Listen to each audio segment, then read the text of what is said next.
Okay, इसका common ratio है 1/3, तो इसको मल्टीप्लाई करेंगे बाय 1/3, तो ये क्या हो जाएगा लेफ्ट हैंड साइड में s/3, और इसके ऊपर 1/3 को 1 अंदर मल्टीप्लाई करना है आपको, है ना, तो ये 1 को 1/3 से मल्टीप्लाई किया तो इधर शिफ्ट हो जाएगा 1/3 प्लस इसको 1/3 से मल्टीप्लाई किया तो ये होगा 3/, इसको 1/3 से मल्टीप्लाई किया तो ये होगा 5/, प्लस आंसर। इनको सबट्रैक्ट करने का तो s माइनस s/3, तो s माइनस s/3 2s/3 हो गया, ये 2s/3 इज इक्वल टू बाहर का 2/3 कॉमन, अंदर का पहले टर्म वैसे ही वैसे, देखो 3 माइनस 1 5 माइनस 3 2/3 प्लस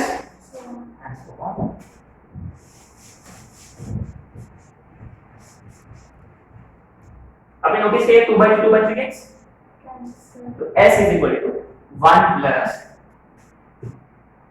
क्या सीरीज है अंदर, उसमें से 2 कॉमन है 1/3 plus 1/3 square plus 1/3 cube plus answer, इसका आंसर 1/2 1 प्लस इसका आंसर 1/2 है, 2 into 1/2 is 1, तो s is equal to, ये आपका फाइनल आंसर है क्या, नहीं, अपना फाइनल आंसर है 2 plus 1 which is equal to 3, इसका मतलब इसका फाइनल आंसर है 3, सही। तो इसमें देखो what is the tricky part इस क्वेश्चन का, सबसे ट्रिकी पार्ट ये था कि देखो ये पहला वाला टर्म जो है वो नेग्लिजिबल था, ये इसके साथ नहीं था, है ना, तो अगर इसको अगर इसके साथ अगर हमने फिलअप किया तो ये एजीपी फॉर्म नहीं होगा, तो हमने इसको पहले वन को साइड कर दिया, एंड मोरओवर एजीपी में पहला टर्म में सिर्फ ए होना चाहिए, आर नहीं होना चाहिए, तो इसके आपको 1/3 कॉमन लेना ही था, एंड मोरओवर न्यूमरेटर में भी 2 कॉमन ले सकते, 2 कॉमन ले लिया, और अंदर का जो पार्ट है वो परफेक्ट एजीपी वाला फॉर्मेट में कॉमन रेशियो से मल्टीप्लाई किया, दोनों को साइमल्टेनियसली सबट्रैक्ट किया हमने, और बाहर का 2/3 cancel out,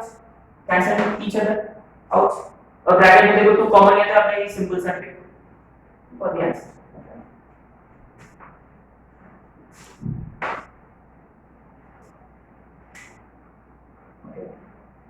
One more question, and we will get this.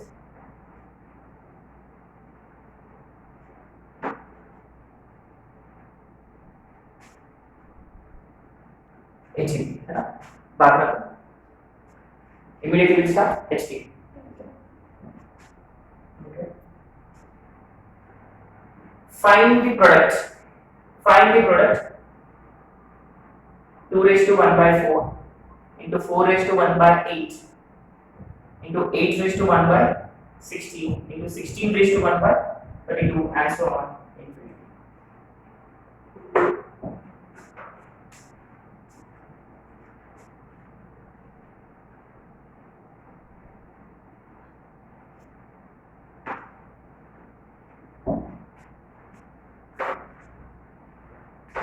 So I think this is the third question we are discussing है इस टाइप का, है ना, जिसमें देखो even though the terms are in product, इसको अपन सम में कन्वर्ट कर सकते हैं, बस उनकी जो बेसिस है वो सेम होना चाहिए, उसका मतलब ये तो ऑलरेडी सिंपलेस्ट फॉर्म में है 2 raised to 1/4, ये हो जाएगा 2 raised to 2/8, और ये 2 raised to 3/16, और ये होगा 2 raised to 4/32 ऐसा नहीं, अगर ऊपर के सारे टर्म्स को क्लब किया तो ये हो जाएगा 2 raised to 1/4 plus 2/8 plus 3/16 plus 4/32 plus and so on till infinity। मैंने इसको सिंपलीफाई नहीं किया, क्यों, समझ में आता है, ये already 1 2 3 4 5 and so on 80 1/4 into 2 8 into 2 है ना, तो ये ऑलरेडी एजीपी का फॉर्मेट में है, इसलिए मैंने इसको कोई सिंपलीफाई कर कुछ भी नहीं किया, उसका मतलब ये अपने को फाइंड क्या करना है, अगर इसका वैल्यू फाइंड कर लिया आपने तो फाइनल आंसर आ गया, इसका मतलब इसको अपने को अलग से कंसीडर करना पड़ेगा, और इसमें देखो फर्स्ट टर्म है सिर्फ ए ही होना चाहिए, उसका मतलब क्या करूंगा, पहले ये 1/4 जो इसको मैं बाहर ले,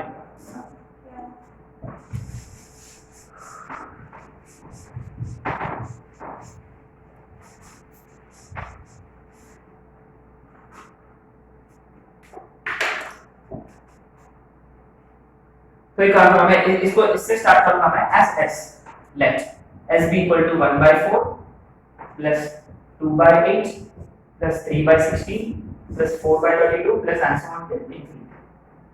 तो मैं पहले 1 by 4 कॉमन लूंगा, तो ये होगा 1 plus 1 by 4 कॉमन लिया 2 by 2 plus 3 by 4 plus 4 by 8 plus and so on। सही है? तो ये 4 को लिख दिया मैंने 2 स्क्वायर, 8 को लिख दिया आगे ये जीपी में, एक जीपी में आ गया कॉमन रेशियो 1 by 2 का, तो मल्टीप्लाई बाय 1 by 2 तो ये s by 2 is equal to 1 by 4 times 1 into 1 by 2 2 by 2 into 1 by 2 2 square अगर 3 by 2 cube plus आंसर सही है। तो s minus s by 2 ये 1 by 4 वैसे के वैसे पहला टर्म 2 by 2 minus 1 by 2 देखो सारे टर्म्स का साइन नेगेटिव तो ये हो जाएगा 1 by 2 3 by 2 square 2 by 2 square और ये 1 by इसका आंसर क्या है कि पता है आपको 1 तो s by 2 is equal to 1 by 4 into इसका आंसर 1 है तो 1 plus 1 is 2 तो s is equal to 2 2 4 s is equal to उसका मतलब आपका जो फाइनल आंसर है 2 raised to तो फाइनल आंसर है सिंपली 2 ठीक है। So these are all the questions based on AGP and infinite AGP और बहुत सारे क्वेश्चंस अपना शीट में so you should be able to solve remaining questions है ना।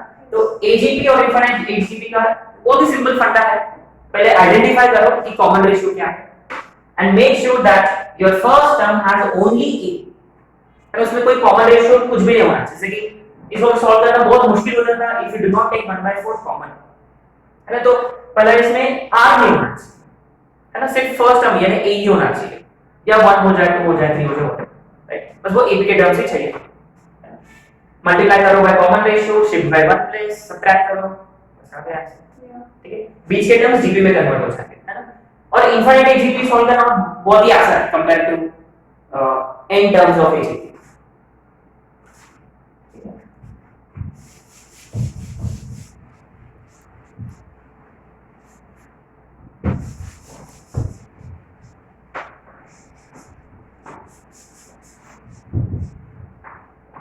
Coming to the last sequence that we will be studying, which is harmonic progression. तो ये अपने को पता है कि when do we say that set of numbers are in HP जब उनके reciprocals AB में है। सिंपल ये दो सबको पता है ऑलरेडी डेफिनेशन राइट। अगर कोई टर्म्स अगर मान लो A1 A2 A3 and so on वो AP में है, उसका मतलब उसके जो reciprocals है 1 by A1 1 by A2 1 by A3 and so on they will be HP है ना। उल्टा अगर टर्म्स HP में है तो मतलब उसके रेसिप्रोकल के टर्म्स AP, अगर टर्म्स AP में है उसके रेसिप्रोकल के टर्म्स HP है ना। तो HP का बढ़िया पार्ट ये है कि उसका SI का कोई फॉर्मूला नहीं है ना, उसमें सिर्फ और nth टर्म का भी जो फॉर्मूला है वो AP का है ना। तो बेसिकली अगर कोई भी सीक्वेंस अगर आपको HP में दिया हुआ है उसको क्या करने का, पहले उसके रेसिप्रोकल्स फाइंड करने का AP में कन्वर्ट कर लो।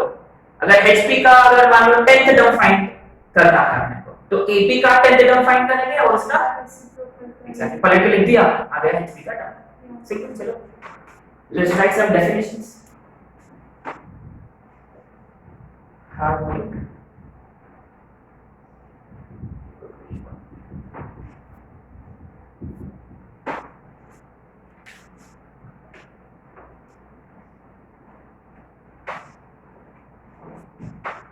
date okay the sequence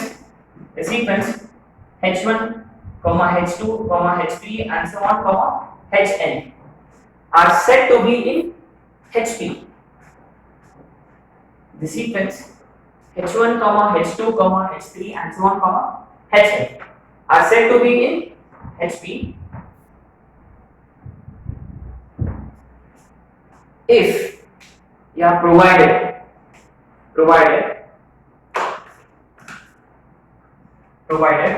1 by h1 1 by h2 1 by h3 and so on 1 by hn are in A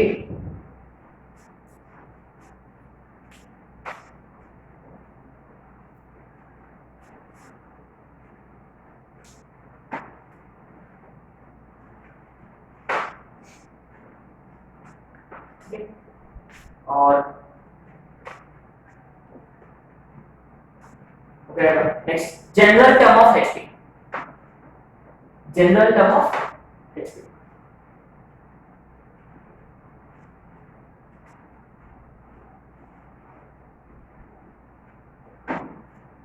general term of HP.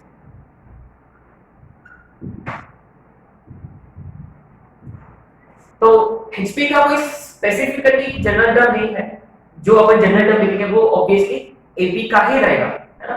And what do we do, अगर H1 H2 H3 and so on Hn are in Hp, therefore 1 by H1 1 by H2 1 by H3 and so on 1 by Hn are in A। और अपन क्या करेंगे कि ये 1 by H1 को अपन assume करेंगे as A1 और 1 by H2 को A2, 1 by H3 को A3, 1 by Hn को A।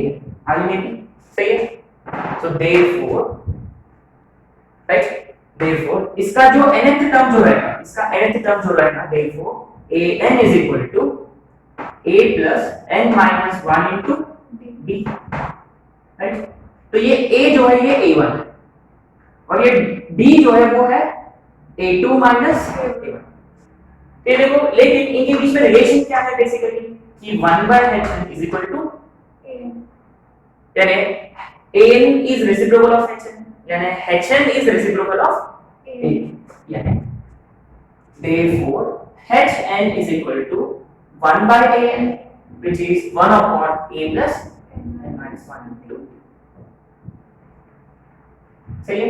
तो बी केयरफुल, ये a और d जो है ये hp को रेसिप्रोकल करने के बाद अपने को मिलेंगे, समझ में आ रही है बात? ठीक है, तो एक दो एग्जांपल्स कंसीडर कर लेते हैं तो सब क्लियर हो जाएगा। तो अगर आपको दिया हुआ है कि so and so terms are in HP, what is the first thing will be doing, उसको पलट के लिखो, बस वो किस में होना चाहिए, वो एपी में होना चाहिए। अगर आपको आपके पास एपी है तो कॉमन डिफरेंस तो जरूर मिल जाएगा।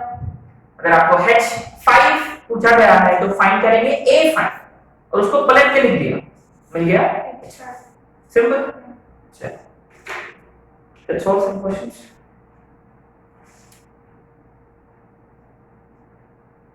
Right on.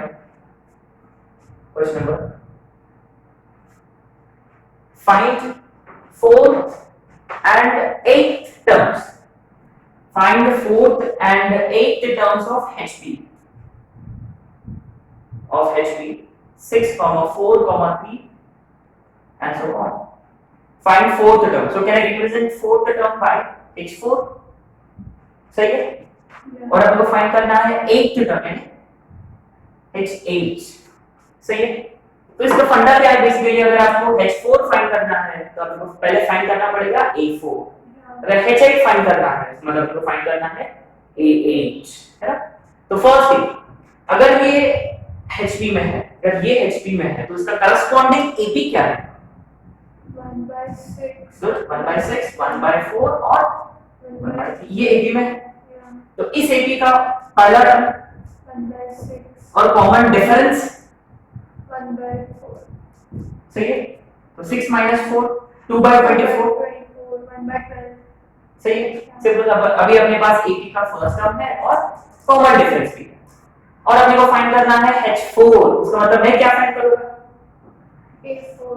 A4 का मतलब A है अपने पास 3 टाइम्स D भी है, is equal to 1 by 6 plus 1 by 4, कितना हो जाएगा? 10 by 24 यानी 5 by 12। Remember A4, therefore A4 is 5 by 12, therefore what will be H4? 12 by 5। Simple.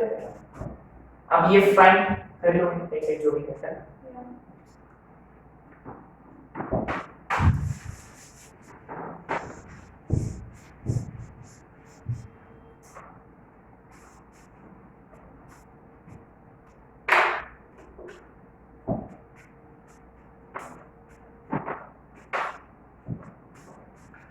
एक और क्वेश्चन,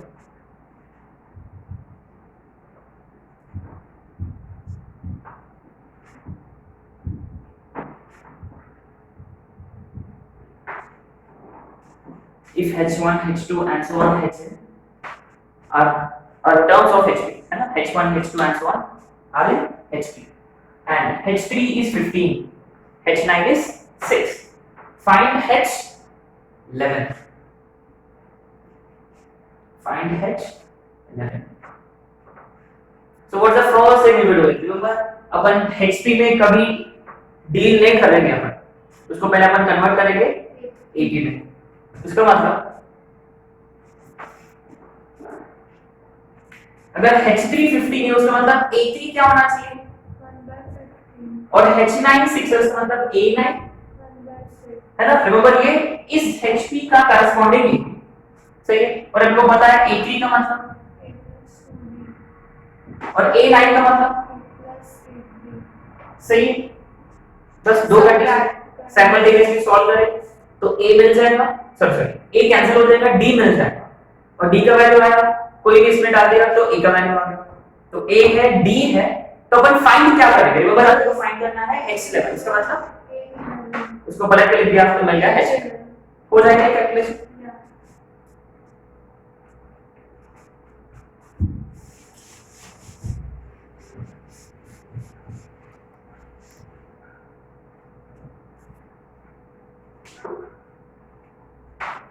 ओके, नेक्स्ट क्वेश्चन. ये बहुत ही अच्छा क्वेश्चन है, एक प्रीवियस आईआईटी क्वेश्चन है.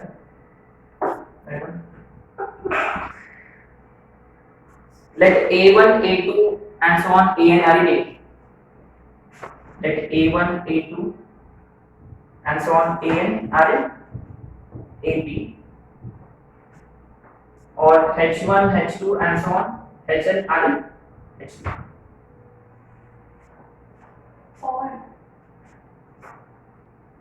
ये AP में है और ये HP में है, मतलब रिमेंबर ये करस्पॉन्डिंग AP और HP नहीं है, because it is given if A1 H1 A1 is equal to A1 is equal to H1 is equal to 2 और A10 is equal to H10 is equal to 3, और अपने को find करना है A4 times H7. बहुत interesting question. मैंने आपको दोनों अलग अलग AP और HP are given to us, है ना. तो AP का पहला टर्म दिया हुआ है, आपने नोटिस किया A1 is 2, और AP का 10th term is also given, है ना. और HP का कोई दूसरा HP है, उसका फर्स्ट टर्म भी दिया हुआ है, उसका 10th टर्म भी दिया हुआ है, एकदम बराबर है विद AP. Okay fine. और अपने को फाइंड क्या करना है अल्टीमेटली A4 H7. देखो अगर आपने को A4 H7 फाइंड करना है तो A4 का मतलब इस AP का 4th टर्म और H7 का मतलब उस HP का 7th. दोनों अलग अलग से फाइंड करने का, दोनों को मल्टीप्लाई करना, आ गया सिंपल. तो क्या करेंगे, अभी AP और GP को अलग अलग करके सॉल्व करेंगे. कैसे सॉल्व? AP और HP को, है ना. तो पहले कंसीडर करें AP के केस. तो AP का पहला टर्म दिया हुआ है, व्हाट इज दैट 2, यानी A is equal to 2, सही. उसके बाद A10 भी दिया हुआ है, A10 is equal to 3. A10 का मतलब A plus 90, A का वैल्यू तो 2 plus 90 is equal to 3, इसका मतलब D is equal to, सही. AP का फर्स्ट टर्म है, AP का कॉमन डिफरेंस, जब AP का फाइंड करना है 4th टर्म मिल जाएगा आराम से. तो A4 का मतलब A plus 3D, A की वैल्यू है 2, 3 टाइम्स D का वैल्यू है तो 2 plus 1/3, सही है. तो ये हो गया 7/3. तो AP का कोई प्रॉब्लम ही नहीं, तो प्रॉब्लम एक्चुअली ये भी प्रॉब्लम नहीं, क्योंकि आपको पता है HP दिया हुआ तो उसको पहले कन्वर्ट करेंगे AP में. लेकिन अपन A1 स्मॉल a को यूज नहीं करें, बट कैपिटल A यूज करें, ठीक है. यानी अब देखो H1 is given to be 2 and H10 is given to be 3. तो ये H1 है तो मैं कंसीडर करूंगा capital which is equal to 1/2 और capital A10 will be equal to 1/3, है ना. तो ये यानी इस HP का करस्पॉन्डिंग AP को मैं रिप्रेजेंट किया बाय कैपिटल S, क्योंकि ये स्मॉल लेटर्स यूज करने नहीं कर सकते क्योंकि ऑलरेडी क्वेश्चन में दिया हुआ है, ठीक है ना. तो पहला टर्म A है, इसका कॉमन डिफरेंस A10 का मतलब A plus 9 देखो मैं यूज कर रहा था कैपिटल डी और ए का value plus 9 times capital D is 1/2 तो 9d 1/3 माइनस 1/2 यानी ये हो जाएगा -1/6 सही है तो d इज इक्वल टू -1/, सही है 6 -2। अभी आप देखो फाइंड क्या करना है h7 का मतलब फाइंड क्या करना है देखो गुड a7 का मतलब a प्लस 60 और कैपिटल A का वैल्यू है plus d times sorry 6 times d का वैल्यू है -1/54 यानी 1/2 माइनस 1/9 तो ये हो जाएंगे 9 - 2 यानी 7/18 सही है तो लेकिन ये क्या है ये है a2 ठीक है लेकिन अब a7 है तो अब देखो फाइंड क्या करना है तो therefore h7 is equal to 18/7 मिल जाएगा अपने आंसर में a4 है 6 आंसर एग्जैक्टली आपने कुछ नोटिस किया 7/3 into 18/7 answer is 6 have you notice something एक बहुत ही इंटरेस्टिंग फंडा है बहुत ही इंटरेस्टिंग फंडा है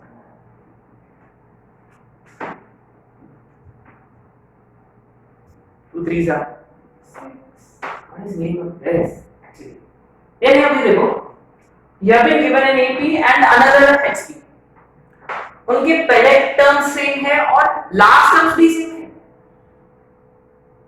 यानी कब आपके पास एक AP है और HP है जिनका पहला टर्म सेम है और लास्ट टर्म्स भी सेम है तो इसका एक इंटरेस्टिंग पैटर्न है एक्चुअली इसका तो क्या इंटरेस्टिंग पैटर्न है इसका तो मैं इधर लिख दूंगा देखो ऐसे A1 A2 A3 A4 A5 A6 A7 A8 A9 A10 और उधर साइड से मैं लिखूंगा H के टर्म्स यानी मैं इधर से लिखूंगा H1 H2 H3 H4 H5 H6 H7 H8 H9 H10 यानी इसका फंडा क्या है बेसिकली इसका फंडा ये है कि in the multiplication will be equal to in the multiplication will be equal to in the multiplication और सबका multiplication सेम रहेगा यानी A1 H10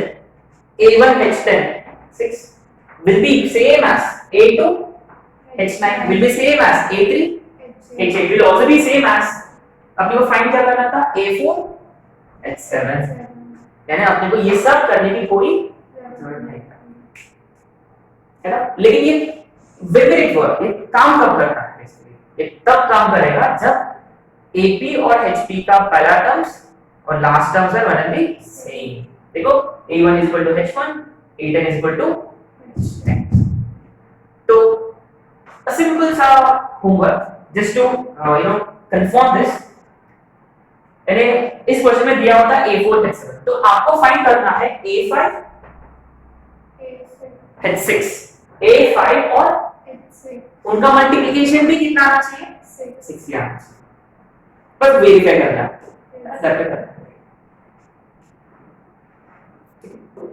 और दो इंटरेस्टिंग क्वेश्चन है वो कर लेना समझ में आ रहा है लॉजिक इसका क्या करना है वगैरह वगैरह तो ये नोट में लिख लीजिएगा ठीक है ये नोट में आपके टर्म्स में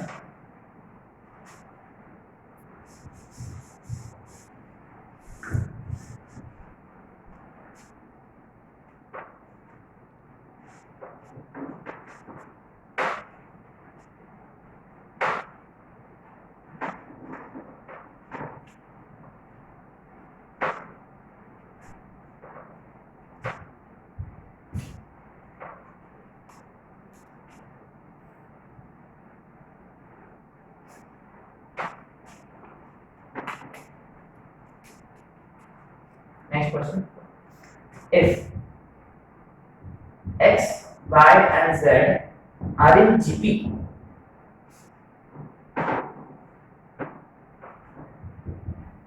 then 1 plus ln X, 1 plus ln Y, 1 plus ln Z are in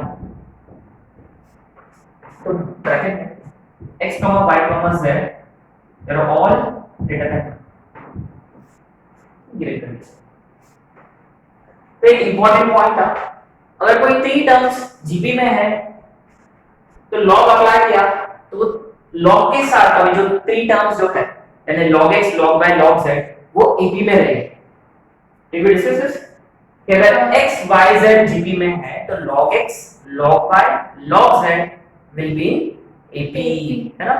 यानी वो आएगा कैसे बेसिकली, तो x y z जीपी में है उसका मतलब y square is equal to log apply किया दोनों तरफ से तो 2 times ln y is equal to ln x plus सही 2b is equal to a plus यानी बेसिकली अगर x y z जीपी में है यानी ln x ln y ln z are in लेकिन अब देखो नाना है 1 plus 1 plus 1 plus उसका मतलब देखो ये ऑलरेडी टर्म्स एक में है तो अगर मैंने 1 ऐड किया एवरीवेयर तो resulting numbers will also be therefore 1 plus ln x 1 plus ln y 1 plus ln z are also in AP। अगर ये AP में है क्वेश्चन सही था 1 अगर ये AP में है उसका मतलब उसके so 1/1 plus ln x 1/1 plus ln y 1/1 plus ln z that definitely in another interesting question।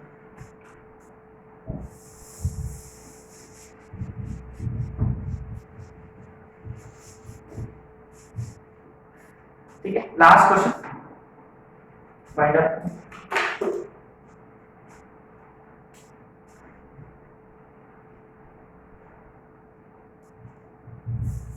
if a b c and d are in AP then prove that ABC ABD ACD और BCD are in HP। ये हमें prove करना है कि all the terms are in these terms are in HP। Okay, we have 4 terms A B C D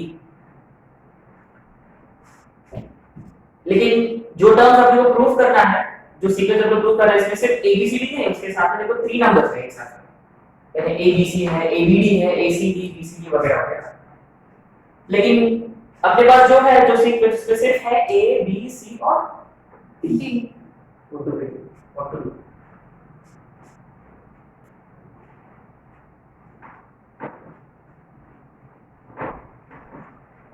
ऐसे बहुत ही अच्छा logic है इसका। देखो इसमें देखो ABC है तो क्या मिसिंग है कौन सा लेटर मिसिंग है इसमें D मिसिंग है ना इसमें C देखो रिवर्स ऑर्डर में है और इसमें B और इसमें A तो अपने को ये जो है ये रिवर्स ऑर्डर में चाहिए अपने यानी रिमेंबर अगर 1 2 3 4 AP में है तो उसको उल्टा करके लिख दिया वो भी में ही रहेगा यानी if A B C D are in AP therefore D C B and A are also in सही है। अभी देखो अब देखो ABC चाहिए लेकिन क्या है इधर D है और देखो ABD चाहिए और क्या है इधर C तो डिवाइड करें all the terms by ABCD अगर हमने डिवाइड किया all the terms by ABCD so what will happen therefore अगर इसको ABCD से डिवाइड किया तो ये होगा 1 by ABC और ये होगा 1 by ABD 1 by ACD और 1 by BCD are AP अगर ये AP में इसके reciprocals HP therefore ABC ABD ACD and BCD are and proof 2 भी हो गया एक साथ। ठीक है तो HP में ज्यादा कोई कॉन्सेप्ट नहीं है बस यही कॉन्सेप्ट है बस सिंपल सा डेफिनेशन अगर ये HP में है उसके रेसिप्रोकल्स AP में उससे पूरा काम हो गया है ना। और एक बहुत ही बढ़िया क्वेश्चन दिया था आपने जो आइडिया वाला क्वेश्चन था अगर एक AP और दूसरा HP है ना अगर उनका पहला टर्म सेम है और लास्ट टर्म सेम है उसका मतलब वो रिवर्स में उसका जो कांस्टेंट है वो सेम रहेगा यानी A4 multiply by H10 A1 multiply by H10 A2 इधर का सेकंड टर्म H का उधर सेकंड टर्म है ना लास्ट सेकंड टर्म उन सबका प्रोडक्ट सेम रहेगा है ना, जो हमने प्रूव किया था। और आपको HP के टर्म्स फाइंड करना है तो AP में पलट के लिख देंगे और AP के टर्म्स फाइंड करके वापस पलट के लिख दिया तो HP के टर्म्स आ गए।